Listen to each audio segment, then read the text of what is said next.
राधे राधे दोस्तों, स्वागत है आप सभी का एक बार फिर से। दोस्तों, जन्माष्टमी का पर्व भगवान श्री कृष्ण को समर्पित होता है। इस दिन भगवान श्री कृष्ण का जन्मोत्सव मनाया जाता है। धर्मशास्त्रों के अनुसार इस दिन किए गए साधारण से पूजन से एक बार भगवान श्री कृष्ण का स्मरण करने मात्र से ही भगवान श्री कृष्ण की असीम कृपा प्राप्त हो जाती है और समस्त कष्ट दूर हो जाते हैं। लेकिन शास्त्रों में कुछ ऐसे भी कार्य बताए गए हैं जिन्हें जन्माष्टमी के दिन भूलकर भी नहीं करना चाहिए। अगर इन कार्यों को जन्माष्टमी पर किया जाता है तो घोर पाप लगता है, जन्मों के पुण्यों का भी नाश हो जाता है और जीवन भर कष्ट भोगना पड़ता है। दोस्तों, इस बार जन्माष्टमी का पर्व 6 सितंबर और 7 सितंबर दोनों ही दिन है। जन्माष्टमी का पर्व भगवान श्री कृष्ण की कृपा प्राप्त करने के लिए बहुत खास माना जाता है। मान्यता के अनुसार इस दिन भगवान श्री कृष्ण का पूजन करने से निसंतान दंपतियों को संतान सुख की प्राप्ति होती है, जीवन के सभी क्षेत्रों में तरक्की मिलती है, वैवाहिक जीवन भी खुशियों से भर जाता है और कष्टों से छुटकारा मिलता है। भगवान श्री कृष्ण की कृपा से जीवन के सभी सुख प्राप्त होते हैं और अंत में मोक्ष की प्राप्ति होती है। जन्माष्टमी के दिन व्रत भी रखा जाता है। इस व्रत को व्रतराज कहा जाता है। एकादशी का व्रत भगवान विष्णु को अत्यधिक प्रिय है।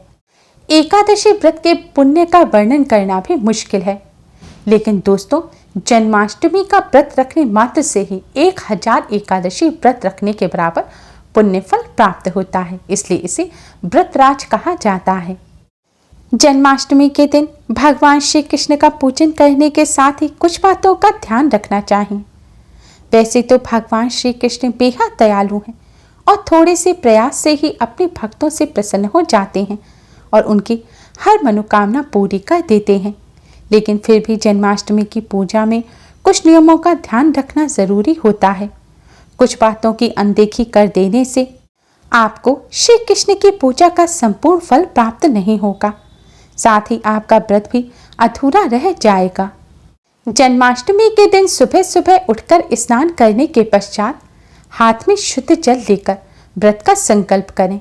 साथ ही व्रत के दौरान होने वाली किसी भी भूल के लिए पहले ही क्षमा मांग लें और व्रत और पूजन स्वीकार करने की भगवान श्री कृष्ण से प्रार्थना करें।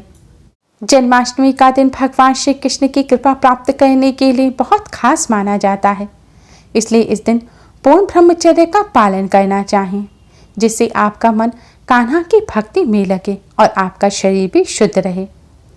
अगर आप शादीशुदा हैं तो आपको व्रत रखने से एक रात पहले ही पूर्ण ब्रह्मचर्य का पालन कर लेना चाहिए।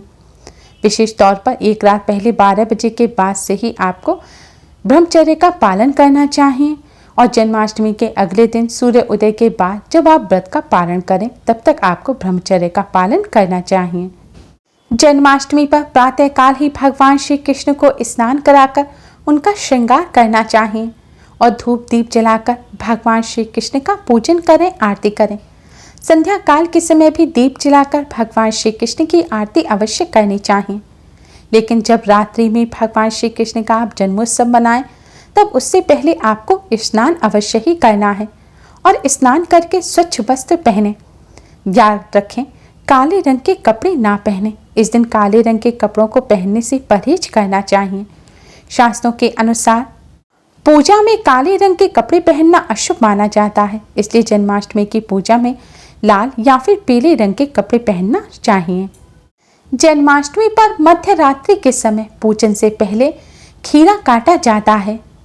सिक्के की सहायता से खीरे के डंठल को अलग किया जाता है, इसे नाल छेदन कहा जाता है और फिर भगवान श्री कृष्ण को स्नान कराकर उनका पूजन करना चाहिए।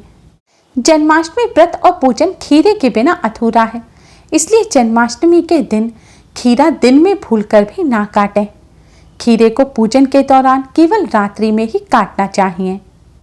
भगवान श्री कृष्ण को आज के दिन पंचामृत से स्नान कराना चाहिए।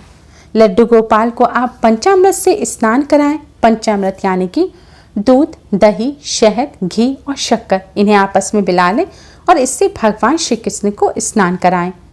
पंचामृत ना हो तो आप शुद्ध जल से भी स्नान करा सकते हैं। लेकिन कई लोग गलती करते हैं कि स्नान के इस जल को, पंचामृत को किसी पेड़ पौधे में चढ़ा देते हैं और अलग से पंचामृत का भोग लगाते हैं और फिर उसे प्रसाद के रूप में ग्रहण करते हैं। भगवान श्री कृष्ण को अलग से पंचामृत का भोग तो लगाया ही जाता है, लेकिन जो स्नान का जल पंचामृत होता है उसे प्रसाद के रूप में ग्रहण करना चाहिए, उसकी एक बूंद भी नहीं फेंकनी चाहिए। भगवान श्री कृष्ण को स्नान कराए हुए पंचामृत को ग्रहण करने से भगवान श्री कृष्ण की असीम कृपा प्राप्त होती है। स्नान कराकर भगवान श्री कृष्ण का श्रृंगार करें।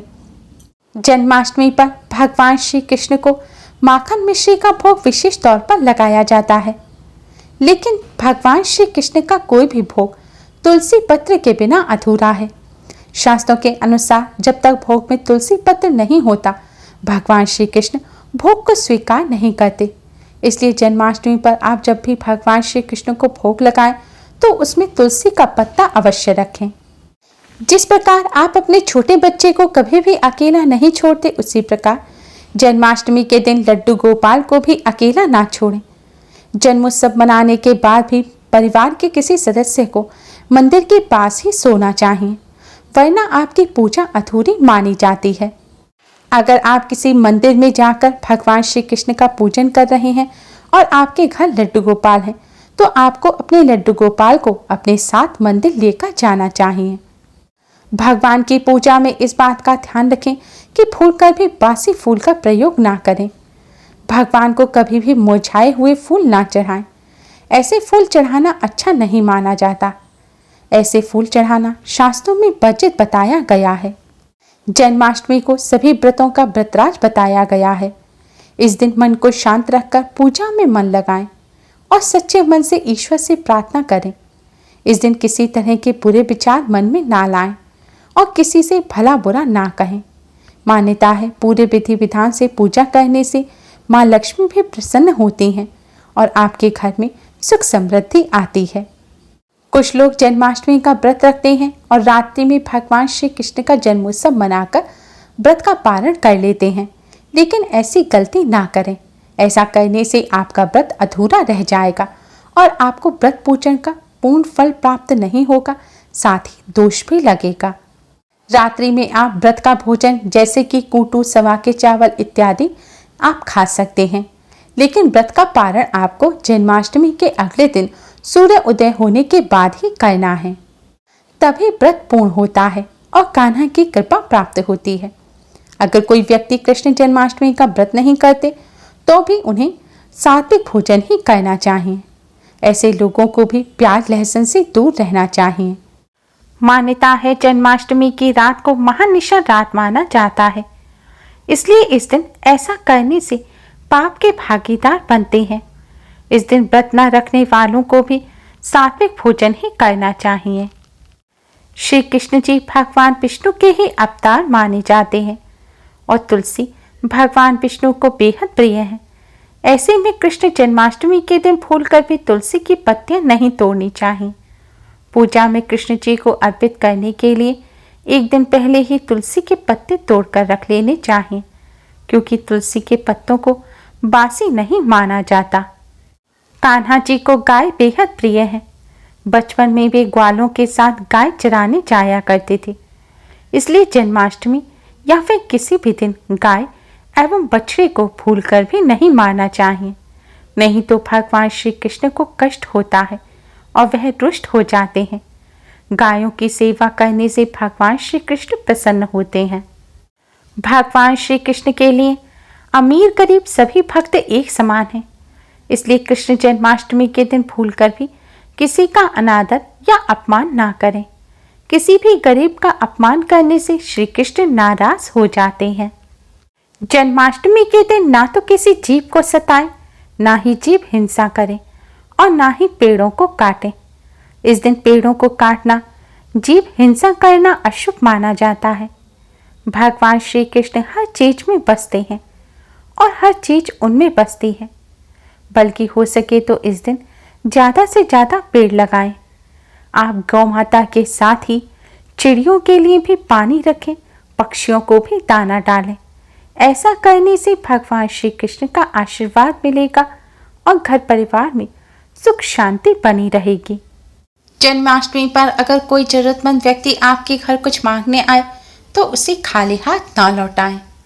ऐसा करने से भगवान श्री कृष्ण नाराज हो जाते हैं।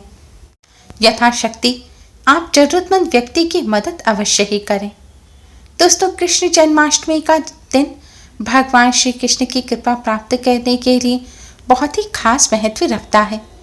इस दिन भगवान श्री कृष्ण को प्रसन्न करने के लिए और भगवान श्री कृष्ण की कृपा प्राप्त करने के लिए पूजन के साथ ही इन बातों का विशेष तौर पर ध्यान रखें।